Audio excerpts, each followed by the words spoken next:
I wasn't supposed to be staffing the lookout that week. It was a favor. "Can you just cover 2 nights until we get someone up there?" I said yes because I've been saying yes to the park in some form for most of my adult life. And because the tower makes sense to me. The routine, the lists, the way your world shrinks down to weather, visibility, and a radio that either works or it doesn't. The lookout was technically decommissioned, which sounds dramatic until you realize it just means the budget moved on.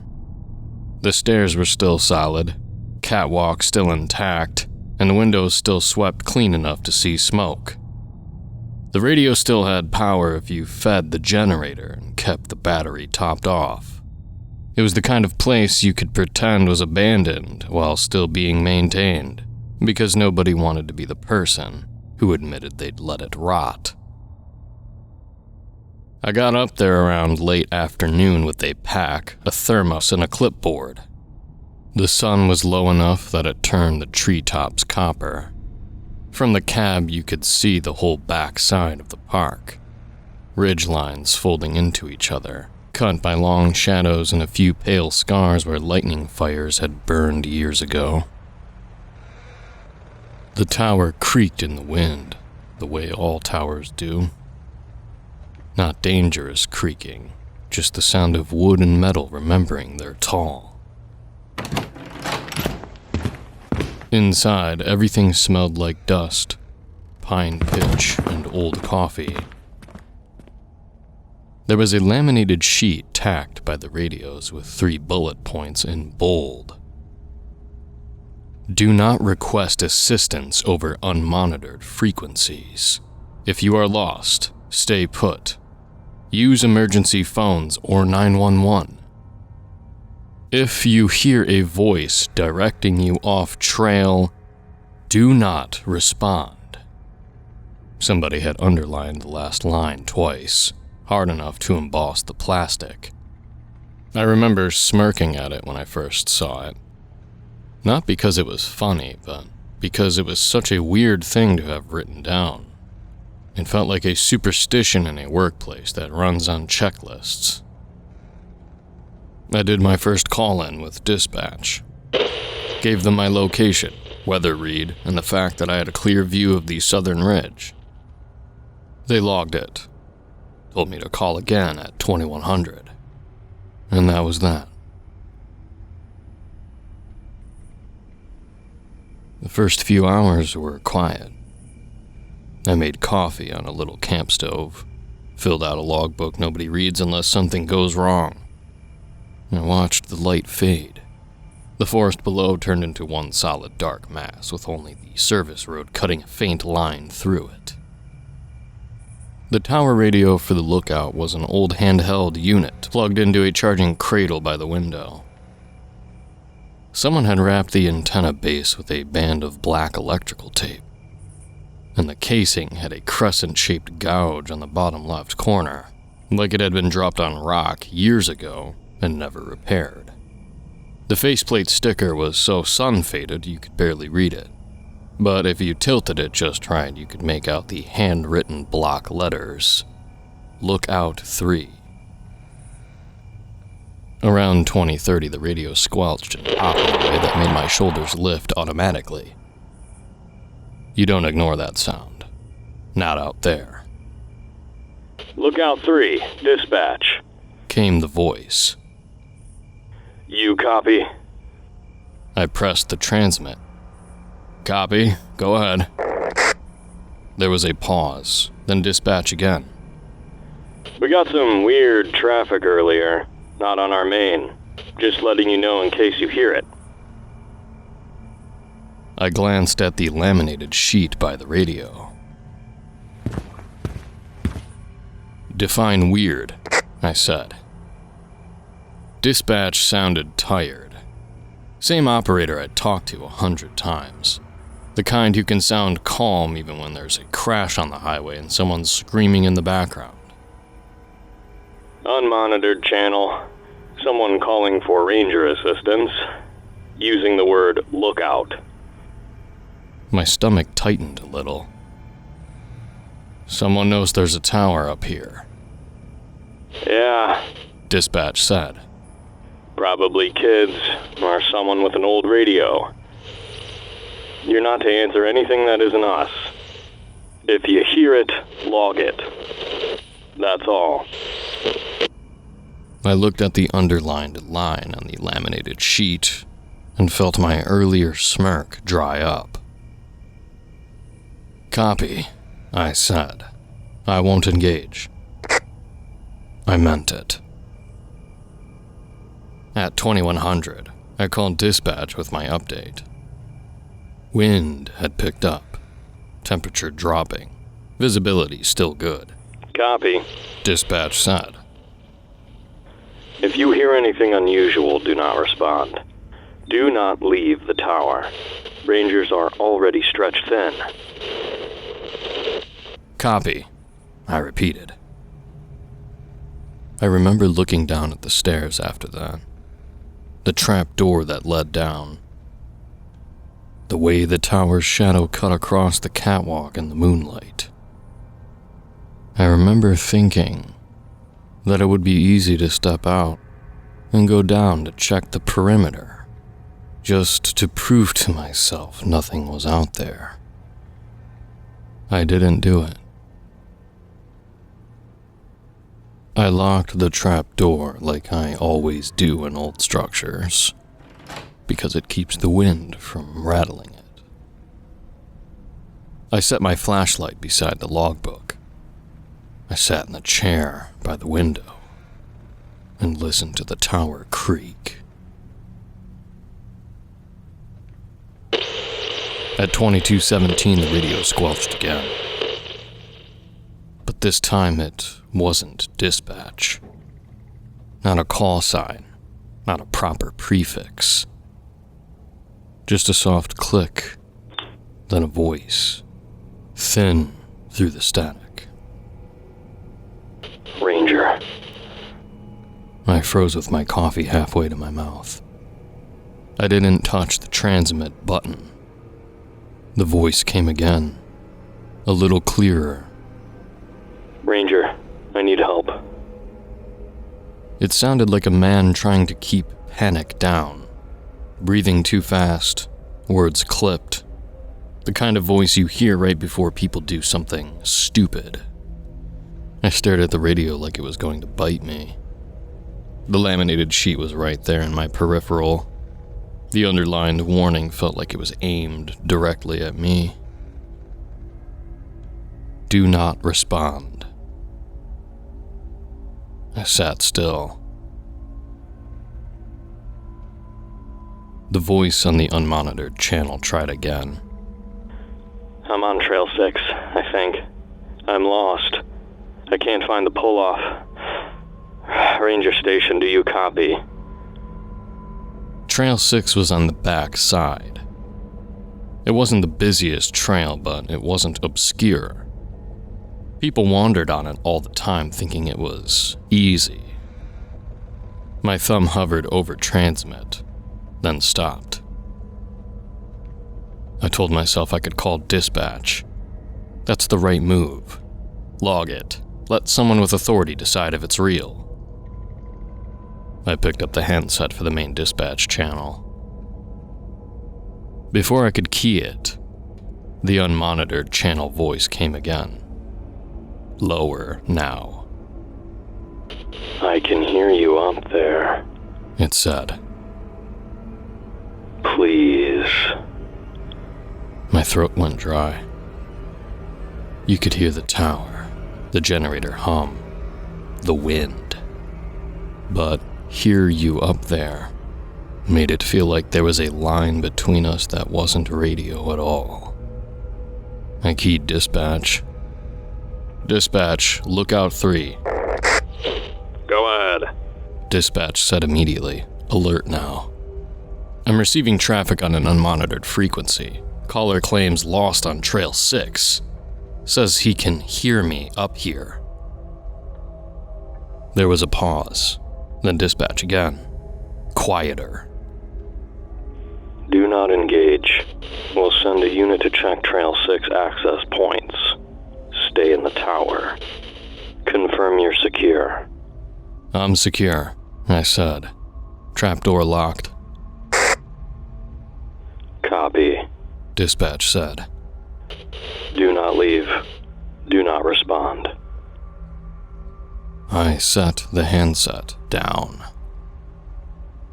On the unmonitored channel, the man's voice changed. It went flat for a second, like the emotion dropped out. Then it said in my own voice, Lookout 3, dispatch. I felt my stomach drop in a way I haven't felt since I was a kid, and a car spun out on ice right in front of me. It wasn't a perfect recording quality. It was radio thin, but it was my cadence, my breath, the tiny throat clear I do without thinking before I speak. The radio clicked again, and my own voice repeated, Go ahead. I didn't move. I didn't even breathe right. The unmonitored channel kept going like it was practicing. My location. Weather read. It was pulling phrases out of context, stitching them together like a puppet. I grabbed the lookout radio and turned the volume down until the speaker was barely audible. Not off. I couldn't bring myself to turn it off. Off felt like it would be worse. Like closing your eyes when you're sure something is still there. I wrote in the logbook with a shaking hand. 2217, unmonitored traffic, male voice, Trail 6, mimicked my call sign and dispatch phrasing. I underlined mimicked twice, hard enough the pen tore the paper. The tower creaked. Outside, the wind rose and fell. Then I heard something that wasn't radio at all. A knock. Not on the trap door. On the base of the tower. Far below. One heavy knock. Metal on wood. I stood so fast the chair scraped.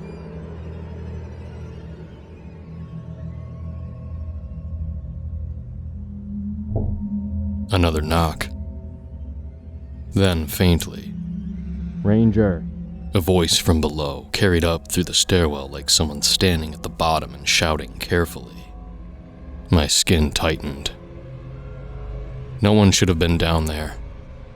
The access road is gated at night. There are signs. There are cameras, even if they're old.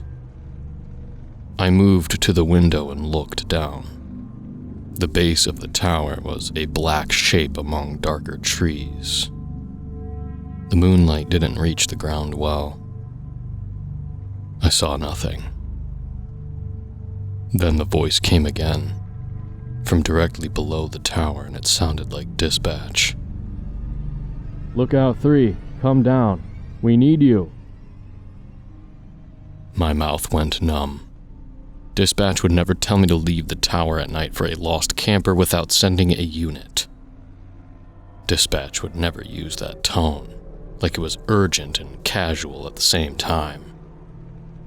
I reached for the main dispatch handset.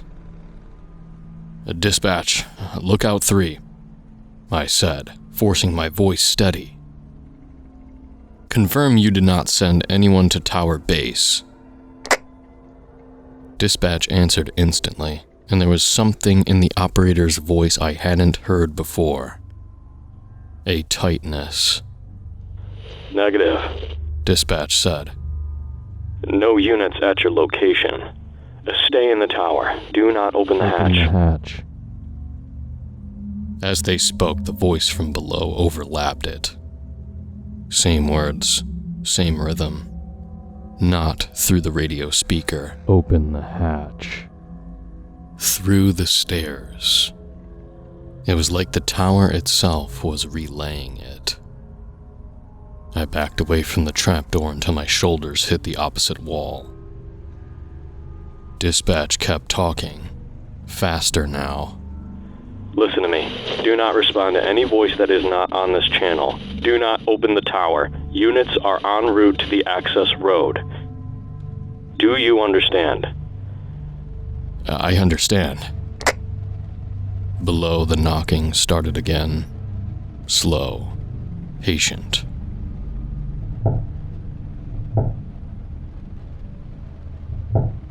Like it knew I was counting. The unmonitored radio channel hissed in the background. Even with the volume low and through it, I heard my own voice whispering. Please. I've replayed the next part 100 times, and I still can't point to a single moment where my brain broke. It wasn't a sudden decision. It was like a series of tiny rationalizations stacking up until I couldn't see the drop-off anymore. Maybe someone really was down there. Maybe a hiker found the tower and was terrified. Maybe dispatch was wrong and a unit had already made it to the base. Maybe, if I just cracked the hatch and called down, I could clear it up. Maybe the laminated sheet was for something else.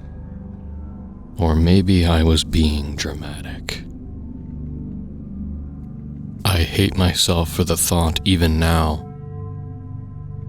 But there was something else. The voice from below sounded like my brother. My younger brother has been dead for 3 years. Car accident, wrong place, wrong time, drunk driver. I hadn't heard his voice in a long time, not cleanly, not without memory blurring it. From below the tower through the stairwell came his voice, small, like he was trying not to scare me. Hey, It said. it's cold.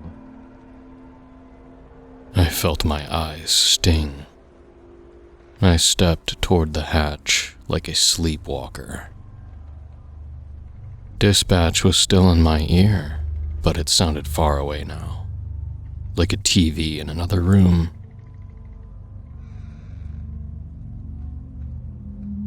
I unlocked the trap door. The second the lock turned, the knocking stopped. The silence that followed wasn't dramatic. It was just empty. I pulled the hatch up an inch and peered down into the stairwell.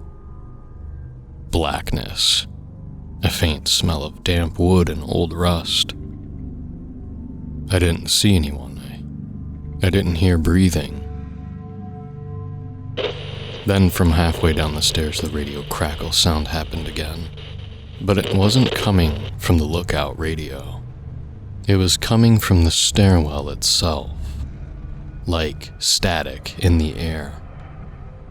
And my brother's voice said softly, Come on. I opened the hatch fully. The cold air that came up was wrong.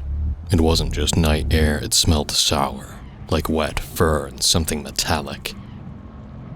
I backed up, hand on my flashlight. Dispatch's voice sharpened.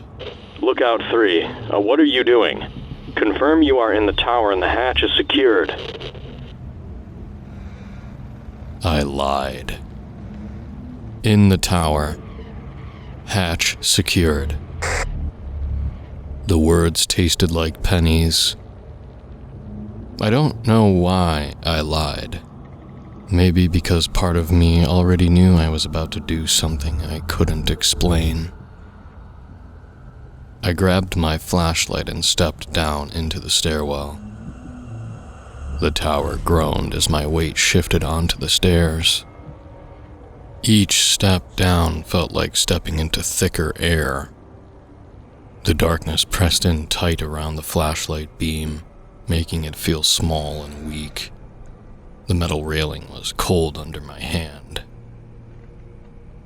Halfway down, the beam caught something on a step. A strip of reflective tape. Park trail marker tape. It was stuck to the metal like someone had pressed it there. I stopped. My heart hammered. That tape shouldn't have been inside the tower. Nobody comes up here and starts peeling markers off trees to decorate. The voice from below didn't rush me. It just said, patient. Almost there. I kept going. At the bottom, the tower's base platform was open to the air. From there, you step onto the ground, onto packed dirt and needles.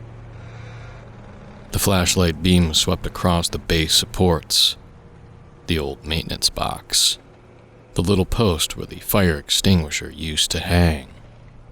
No person, no ranger truck, no fresh footprints.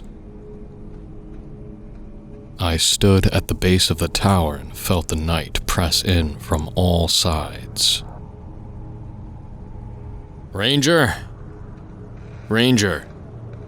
I called, and my voice sounded too loud.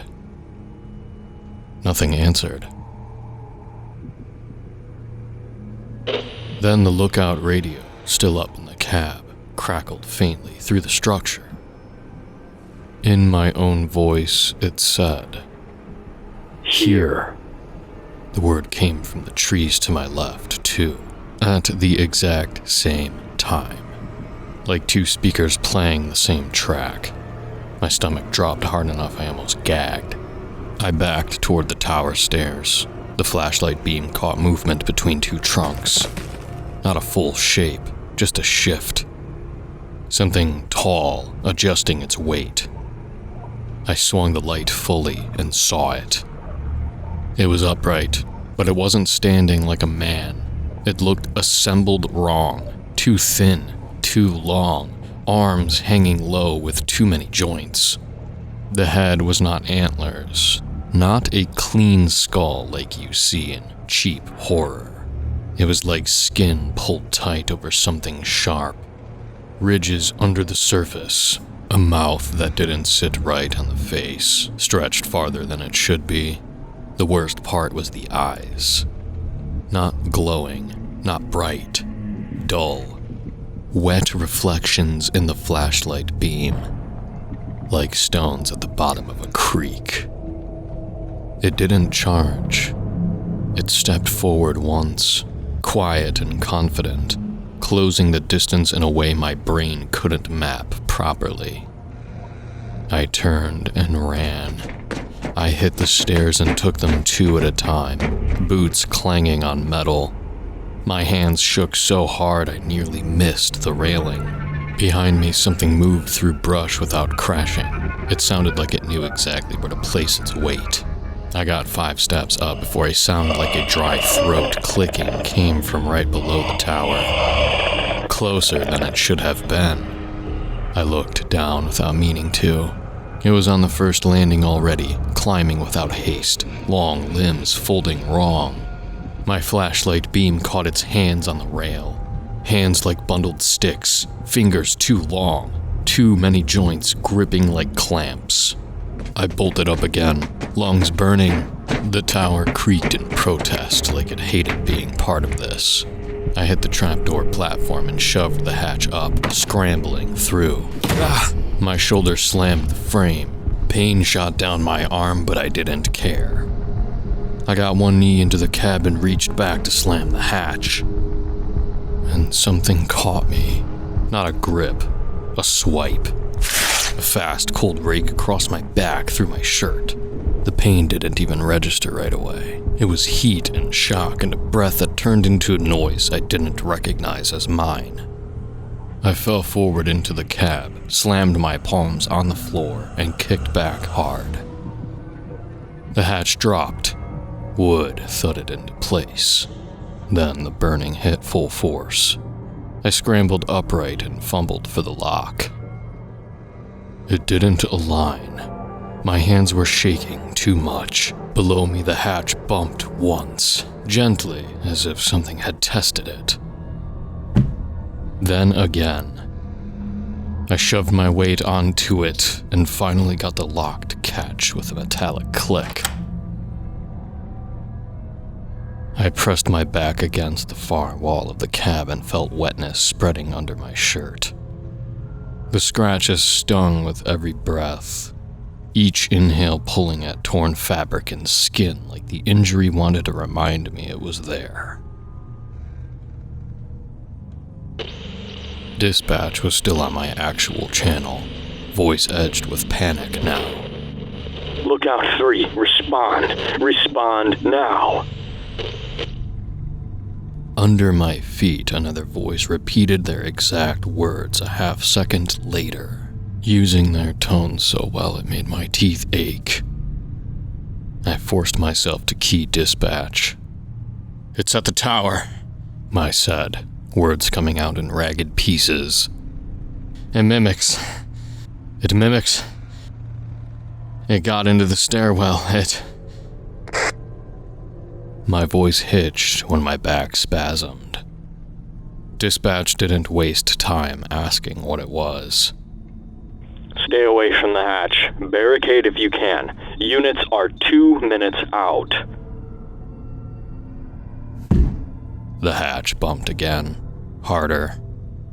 A sound like claws or nails dragging along the wood. My stomach rolled, my back was on fire. I could taste copper at the back of my throat from biting down too hard. I grabbed the heavy chair and shoved it over the hatch. Then I grabbed the small table and jammed it against the chair. The tower shook slightly, and for the first time, I realized the thing wasn't just testing the hatch. It was putting weight on the tower, like it was climbing the supports. The windows rattled. The catwalk outside the cab gave a soft metallic ping as something stepped onto it. The flashlight beam caught a shadow pass over the window. Tall, too thin. I backed away until it hit the far wall of the cab, my back screaming, and I nearly blacked out from the sudden flare of pain. The radio shrieked with static. Not dispatch, the other channel. In my own voice, right in the speaker by my ear, it said softly, "Come down." The window behind me thudded once, like something tapped it with a knuckle. Then again, harder.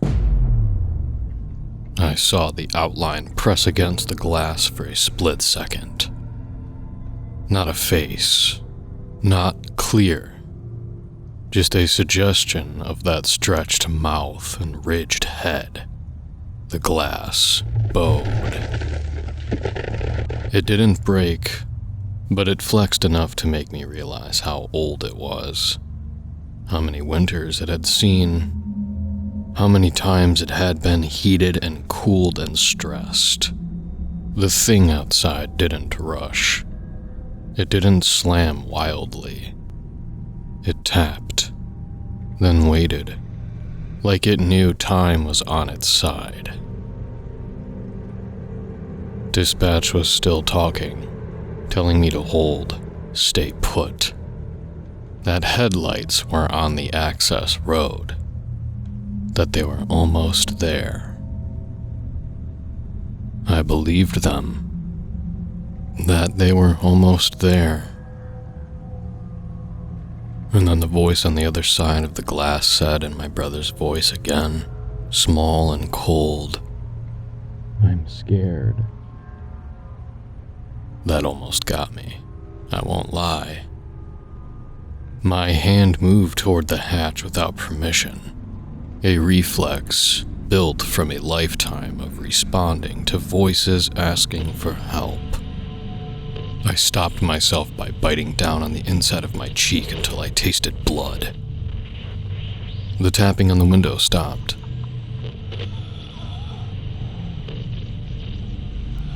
For a few seconds, the tower was still, except for my breathing and the faint crackle of radios, and the slow drip of something warm down my side under my shirt.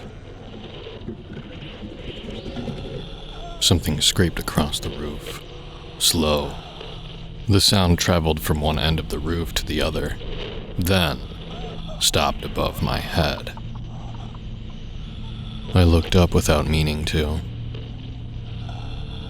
The ceiling was thin paneling. If something heavy sat on it, the whole cab would feel it. The tower creaked, a deep groan, and then the hatch behind my barricade bumped from below again. 2 directions, the roof and under the floor, or it wanted me to think it was. Headlights washed the trees below in white beams, sweeping back and forth. A ranger truck, another. Radios on the dispatch channel erupted with voices, call signs, orders, real human urgency. The scraping on the roof stopped immediately. The tapping stopped. The pressure under the hatch eased. For one shaky breath, I thought it was over, that it would retreat when there were more people. Over the unmonitored channel, in dispatch's exact voice, came a calm instruction. Units, proceed off-road. Follow the voice. I heard a ranger on the main channel hesitate. Dispatch, confirm. Dispatch snapped, real and sharp. Negative. Stay on the road. Do not go off-road. Do not follow any voice. And then, like it was enjoying itself, the unmonitored channel repeated the denial in their voice, but with a tiny twist, like a smile hidden in it. Proceed. Below, one of the trucks turned its lights toward the tree line, and for a brief second, I saw the shape at the edge of the beams. Tall, too thin, half hidden, like it didn't want to be fully seen. Then it stepped back into the woods, and the darkness swallowed it. The rangers stayed on the road. They didn't chase. They didn't play hero. They swept the area, found nothing, and told me to stay in the cab until morning. When daylight came, they walked me down the tower with 2 people on either side like I was the fragile one. Halfway down, my shirt had dried stiff against my back. Every step made the scratches flare again, like the air itself was cutting me. At the base, one of the rangers asked, "You hit something?" I shook my head once, because I didn't know how to answer without sounding like a lunatic. At the park office later, I tried to explain what happened in a way that didn't make me sound like I'd lost my mind in the dark. I talked about radio interference, about prank calls, about an animal under the tower. The older clerk behind the counter didn't laugh. She slid a binder toward me, opened to a page that looked like it had been read too many times. Incident reports, dates, channels, notes about mimicry and unmonitored frequencies. At the bottom of the page was a line underlined twice. If it uses your voice, it already has you. They sent me to urgent care in town anyway, the way they do when paperwork starts to smell like liability. The nurse didn't ask many questions. She just had me turn around, lifted my shirt carefully, and went quiet for a second. "You got lucky," she said. They cleaned the scratches, bandaged them in long strips, and told me to watch for infection. The back of my shirt went into a plastic bag like evidence. I drove home with my shoulders tight, trying to not move too much because every shift tugged at the raw lines under the gauze. I quit volunteering the next week. Not out of fear of the woods in general. I can walk a trail in daylight and enjoy it like anyone. I quit because I learned something I can't unlearn. There are rules out there that aren't about bears or weather or dehydration. There are rules about what happens when you ask for help the wrong way, on the wrong channel, in the wrong place. And there's one more detail I haven't told anyone in the park system, because I don't want to see the look on their faces. Sometime after midnight, a couple nights later, I finally fell asleep in my own bed. I woke up at 2:17 in the morning exactly. Not the slow drift up from a dream.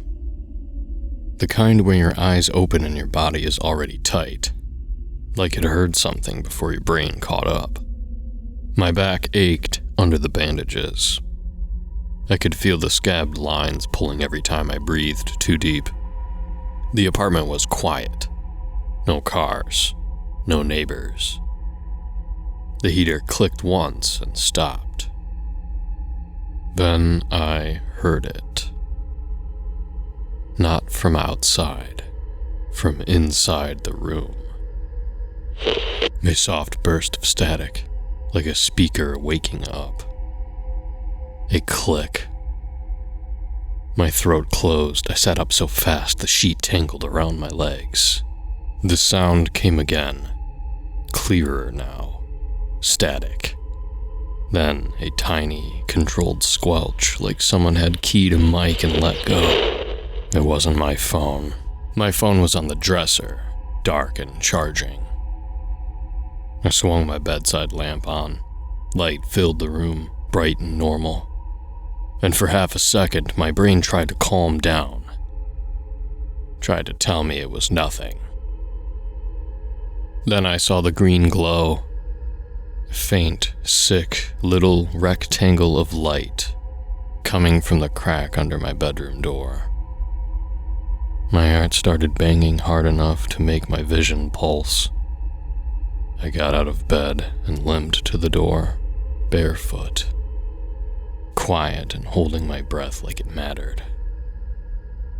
I opened it. The hallway was lit only by the kitchen nightlight. The glow on the floor wasn't from that. It was coming from my living room. I stepped out and followed it, slow, like approaching a trap you can already see. On my coffee table, centered like someone had placed it carefully, was the tower radio from the lookout. I knew it instantly.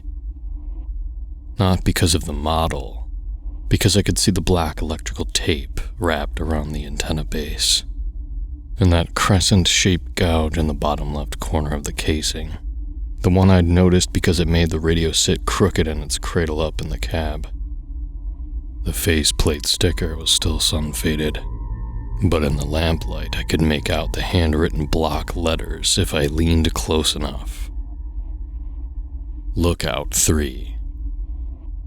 And taped to the side of it, pressed flat, neat as a label, was a strip of reflective trail marker tape. I didn't touch it. I just stood there, staring at the radio like it was a live animal. The speaker crackled again. Click. Lookout 3. Do you copy? My own voice came out of it, patient and calm, the way I sound when I'm trying to keep somebody else from panicking. I backed up until my shoulders hit the wall, and the movement tugged at my bandages hard enough to make me hiss. The radio clicked again, and this time it didn't use my voice. It used dispatch, sharp, official, convincing. Confirm you are secure. I stood there in my hallway, barefoot, shaking, staring at a radio that didn't belong in my apartment. And I realized something that made my stomach turn cold. It wasn't just copying voices. It wasn't just playing with a frequency. It knew where the tower was. It knew where I lived.